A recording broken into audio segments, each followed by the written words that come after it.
Candace, Hi. let's talk about stress. Oh, I know. we're all dealing with it. I know it's so bad And right now. especially now. It's so Yeah, bad. But it's bad. It was even bad before it COVID. was. There's some ways COVID has made us slow down, and other ways Yeah. there's been more stress. Yeah. I don't think it's ever going to go away, right? So we have to help our bodies manage it Absolutely. better. And there are certain things that I work with clients on. It's so important. They don't realize how stress really affects their gut. Mhm. It's a big part of if you have gut issues, if you have autoimmune, I mean, stress is the main thing you have to get under control. So, and that starts with sleep, getting good quality sleep, not just the duration of 7 to 9 hours, but also getting into that deep, restful sleep, Right. staying in that REM sleep and not waking up through the night. That's hugely important.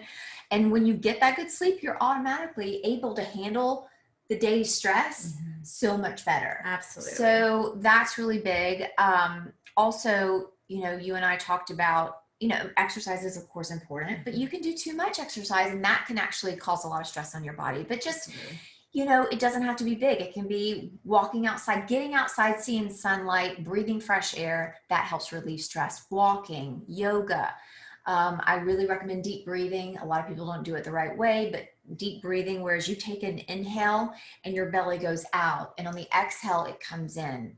And doing it slow and controlled, doing counting breaths. And I like to do a breath in, breathing in for, say you're doing it for a 6 count, pause for a couple of, pause for 2 to 3 seconds, and then exhale, maybe double that, exhale for a 12 count, and that really can just help calm. I mean, it slows your heart rate, it lowers your blood pressure. Another thing is, you talked about grounding, getting outside, walking barefoot, preferably not on grass. This is sprayed with pesticides, but getting outside, walking, really foot to land, foot to earth. It lowers inflammation. It's so healing to the body. So those are just some things that I recommend people figure out what works for you, but take that time for yourself and do it. It's so important. Like I do deep breathing in the car. You can do it anywhere, on the toilet. You can do it when you're cooking dinner. You can do it anytime. And it really, really helps. You don't have to So pay what for do it. you do? It's free. I know it's free. And what do you do to relieve stress? Well, I was, and essential oils. Absolutely, the essential oils. I do that all the time. Yes. We were just talking about some tricks with stress and essential oils, and also the physical connection between the brain and the gut. There's literally the vagus nerve that runs from your gut to your brain. So when we say there's a connection, there is a literal physical connection between your gut and your brain. And so what we were just actually before the call, because we were running around and we were trying to settle ourselves before this call, is both of us put a drop of Valor in our hands and we did what's called a scent tent. You want to demonstrate a scent tent while I talk? Yeah. So we just did a drop of Valor in the hand and then rub it around and then show a scent tent. So the fastest way to affect your emotions is by your sense of smell, which immediately hits the limbic system. And in fact, your brain will start to feel the oil before you actually realize that you're smelling the oil. It's that fast. So even when you open a bottle of oil, before you even apply it, your body's getting the benefit of it. So scent tenting is the fastest way to really calm your body in a super stressful situation really fast. The other way, talking about the vagus nerve, is you can put a drop of oil. Frankincense is like amazing for this.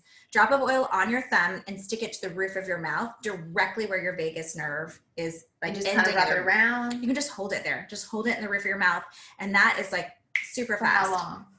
A few seconds until you feel calm, right? That you'll know when, right?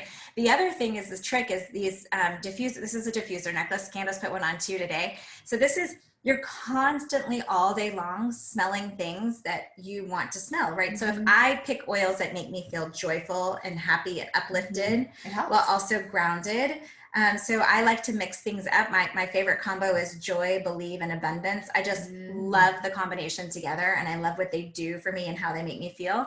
So pick some things. There's so many calming oils. Some of my favorites are Stress Away, Peace and Calming, Valor, frankincense, joy, like I said, uplifting. There's so many great oils for that. So really, it sounds kind of woo-woo to people who are new to the oil thing, but they have done, and this was something that was hard for me, was the emotional component to oils.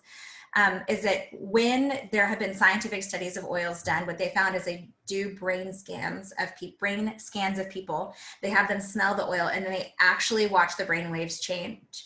And for me, that is the black and white scientific connection between it. In fact, in the Young Living office in Japan, they have like this neurotransmitter thing that you can put on your head while you smell oil, so you can see the impact of specific oils on your brain. I wish we had it here. So then you know it's not woo-woo. Yeah, it's not. It's like really immediately you're seeing the change. So that's awesome. So many ways to help bring down your stress level. And I love all the recommendations you have. I do them on the regular as well. It's amazing. So hope you guys can calm yourselves with your stress, which will also help your gut, and then vice versa, right? Heal your gut to help your brain. Yeah, it did. Yeah, for sure. Absolutely. Okay. Thanks, you guys.